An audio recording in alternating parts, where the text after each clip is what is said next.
कृष्ण और सुदामा की कथा।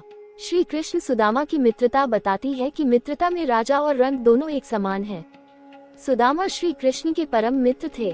सांदीपनी ऋषि के गुरुकुल में शिक्षा ग्रहण करते हुए श्री कृष्ण और सुदामा की मित्रता हुई थी।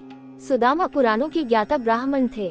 माना जाता है शिक्षा दीक्षा के बाद सुदामा अपने गांव वस्मावतीपुर में भिक्षा मांगकर अपना जीवन यापन करते थे, लेकिन कई बार अपने बच्चों का पेट अच्छे से भर सके उनके पास इतने पैसे भी नहीं थे। सुदामा कई बार अपने मित्र श्री कृष्ण के बारे में अपनी पत्नी को बताते रहते थे। सुदामा अपनी पत्नी को बताते थे कि अब वे द्वारिका के राजा बन गए हैं। एक दिन सुदामा की पत्नी ने कहा, आपको जाकर श्री कृष्ण से आर्थिक मदद मांगनी चाहिए ताकि हम अपने बच्चों का अच्छे से पेट भर सके। अपनी पत्नी के कहने पर सुदामा मान गए। सुदामा के पास श्री कृष्ण के लिए भेंट के रूप में ले जाने के लिए कुछ भी नहीं था, इसलिए उनकी पत्नी मानकर किसी से भुने हुए चावल ले आई। माना जाता है कि उस दिन अक्षय तृतीया का दिन था जब श्री कृष्ण के पास सुदामा गए थे। आज भी अक्षय तृतीया के दिन दान और पूजा का महत्व है। इसे धन संपत्ति के लाभ से भी जोड़ा जाता है। सुदामा कई दिनों की यात्रा के बाद द्वारिका जी पहुँचे थे। द्वारिका की चकाचौंध देखकर सुदामा आश्चर्यचकित हो गए। श्री कृष्ण के महल के द्वार पर जाकर सुदामा द्वारपाल से कहने लगे कि मैं श्री कृष्ण से मिलना चाहता हूँ। द्वारपाल ने उनका परिचय पूछा तो उन्होंने बताया कि मेरा नाम सुदामा है और मैं श्री कृष्ण का मित्र हूँ। द्वारपाल उन्हें द्वार पर प्रतीक्षा करने के लिए कहकर स्वयं श्री कृष्ण के पास गया। द्वारपाल ने कहा कि एक दीनहीन ब्राह्मण द्वार पर आया है। उसके सिर पर ना तो पगड़ी है और उसने एक फटी सी धोती पहनी है।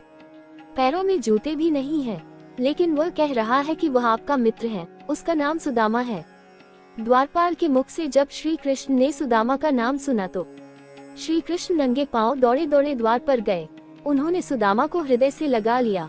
श्री कृष्ण सुदामा को अपने महल में ले गए और अपने नेत्रों की वर्षा से ही उन्होंने सुदामा के पैर धुलवा दिए। स्नान भोजन के बाद श्री कृष्ण और सुदामा ऋषि सांदीपनी के आश्रम की बातें याद करने लगे। श्री कृष्णा ने पूछा कि भाभी ने मेरे लिए क्या भेजा है। सुदामा श्री कृष्ण की समृद्धि देखकर चावलों की पोटली छुपाने लगे, इसलिए श्री कृष्ण के ने कहा, तब तुमने चने छुपाए थे, अब तुम चावल छुपा रहे हो। श्री कृष्ण ने प्रेम भाव से चावलों की पोटली ली और 2 मुट्ठी चावल खा लिए।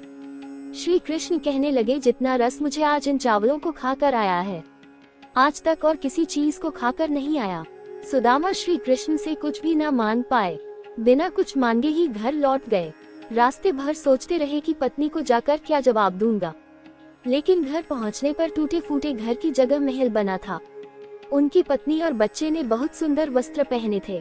ये देखकर सुदामा समझ गए कि यह सब श्री कृष्ण की कृपा से हुआ। ऐसे ही है ठाकुर जी, बिना मांगे ही अपने भक्तों की मुरादें पूरी करते हैं। आपको हमारी यह कहानी कैसी लगी प्लीज कमेंट करके बताएं और शेयर बटन पर क्लिक करके इसे शेयर जरूर करें। आगे ऐसी ही धार्मिक और ज्ञानवर्धक कहानी सुनने के लिए हमारे चैनल को सब्सक्राइब करें और बेल नोटिफिकेशन को ऑल पर सेट करें। जय श्री कृष्णा, जय श्री राधे।